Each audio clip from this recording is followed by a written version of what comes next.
Olá pessoal, em nome do Pai, do Filho e do Espírito Santo. Amém. Damos então início a esse Novo Testamento, ao Evangelho, a qual esses autores, os apóstolos e discípulos de Cristo, quiseram focar principalmente naquilo que mais importava para eles. Pedro, como pontífice, pediu para seu discípulo Marcos escrevesse o primeiro Evangelho, de forma a condensar toda aquela história de Cristo e transmitir para as pessoas a qual se sucederiam, aos cristãos que viriam a partir dali. E a gente percebe que eles focam principalmente no nascimento, morte e ressurreição de Cristo, que era aquilo que mais importava. Isso é o que nos rege. Claro que existem muitos conhecimentos que adoraríamos ter a respeito de Cristo, mas de fato podemos nos contentar com isso, porque isso é o que nos move e o que nos leva adiante. Então, espero agora, talvez, falar um pouco mais a respeito disso, de forma a melhorar a compreensão de vocês.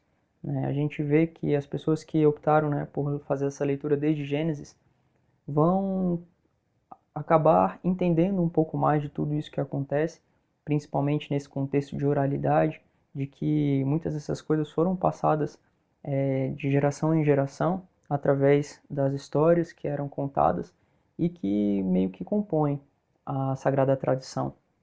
Mas em si, esses apóstolos eram questão de deixar por escrito tudo isso, principalmente para haver mais coesão e mais uniformidade naquilo que fosse dito. Vale lembrar que esses apóstolos e discípulos não escreveram tudo no mesmo lugar, no mesmo período.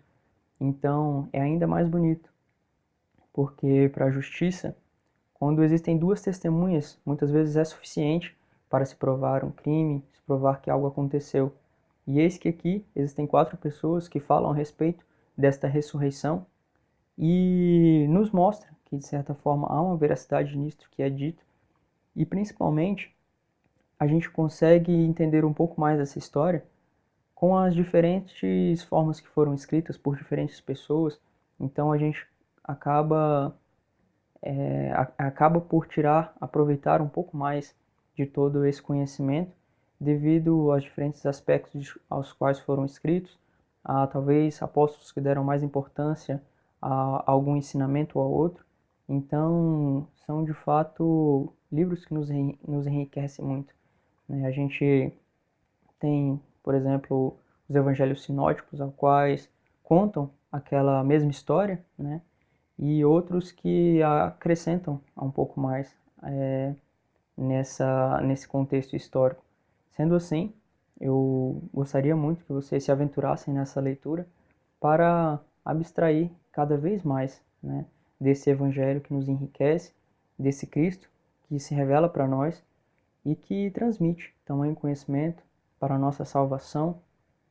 Ele que agora, já levando em consideração que as pessoas já tinham um pouco mais de conhecimento filosófico, Aristóteles, Platão e Sócrates já tinham passado pela Terra e instruído muitas pessoas a compreenderem talvez reflexões mais introspectivas, refletirem um pouco mais de si, diferente do povo de Moisés, que precisava de tábuas da lei para que simplesmente pudessem ser guiados.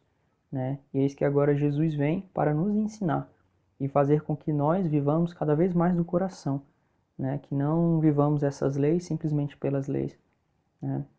E talvez para continuar um pouco dessa explicação, vale a pena ver essa semelhança que Jesus quer ter com Moisés, principalmente porque esses textos foram escritos para converter muitos dos judeus. Então, esse texto carrega muito dessa cultura, dessa vontade de converter os judeus e, de certa forma, converter ainda hoje a nós, que vemos belíssimas explicações e belíssimos ensinamentos que podem, de fato, mudar a nossa vida e mudar a nossa vida para melhor. Então, a gente percebe que, ao longo dessa leitura, eles focam muito nesse contexto cultural judeu. Então, Jesus vem de uma forma semelhante à de Moisés. Moisés que sobe num monte e recebe as tábuas na península do Sinai. Jesus também sobe um monte e faz o famoso Sermão da Montanha. Agora não só transmitindo as leis, mas agora ensinando-as. Então Jesus fala: Eis que vem não para mudar a lei, mas sim para dar pleno cumprimento. Jesus vem à Terra para nos ensinar, né, e nos ensinar a viver aquilo do nosso coração, né, passar a ser algo não mais mandado, mas sim escolhido por nós para realizarmos na nossa vida. Sendo assim, Cristo também faz muitas dessas menções, até mesmo, né, a fuga de Nossa Senhora e José com Jesus recém-nascido para o Egito, remete a essa fuga de Moisés de tirando o povo do Egito. Então a gente percebe que há, de certa forma, algumas similaridades que Jesus precisou fazer para, de fato, tocar o coração de muitos judeus. Então a gente precisa levar em consideração tudo isso que se passa para, de fato, abstrair e aproveitar cada vez mais essa leitura bíblica. Ver como eu já disse anteriormente, a respeito dessa misericórdia, ao mesmo tempo justiça, que Cristo quer trazer para nós. De fato, Jesus, ele vem de uma forma muito amorosa e muito compreensível. Isso é muito belo. Mas, ao mesmo tempo, também a gente percebe a quantas vezes Jesus age com dureza para também nos moldar e também nos puxar para uma vida de santidade e não simplesmente fazer as coisas como nós gostaríamos, né? Percebe-se que Jesus trata Pedro talvez com um pouco mais de rigor, até porque Pedro também recebeu uma função muito importante, né? Jesus que também trata ao jovem rico, talvez com um pouco de respeito pela opção que aquele jovem decidiu ter, e principalmente uma frase célebre que eu acho muito importante que a gente leva em consideração acerca desse Jesus, que também transmitiu muito amor, mas ele diz com clareza que quem não odeia seu pai e sua mãe não terá parte com ele. É nesse momento que a gente percebe que para amar a Deus, a gente precisa de fato renunciar a algumas coisas. Não no sentido de odiar, de fato, os nossos familiares, o nosso próximo, mas colocar Deus acima mesmo até dessas pessoas, né? Não atropelando-as, mas levando em consideração que é muito mais importante estar com Deus do que com o nosso cotidiano. Então, odiar é uma palavra forte que Jesus usa e utiliza para realmente mostrar que ao longo desta misericórdia, ao longo desse amor que ele transmite para nós, também há um pedido de conversão. Então, após isso, a gente também tem aquelas palavras de conforto de Cristo, muitas vezes que atua milagres, procede milagres para as pessoas que realmente precisam, que realmente pedem. E isso é belíssimo, né?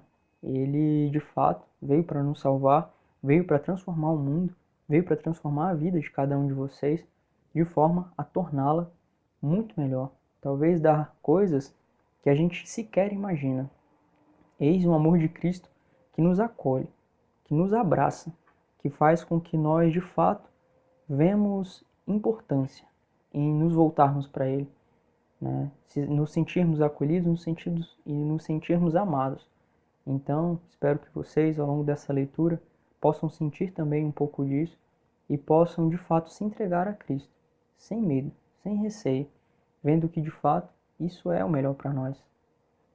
Amém? Fiquem todos com Deus.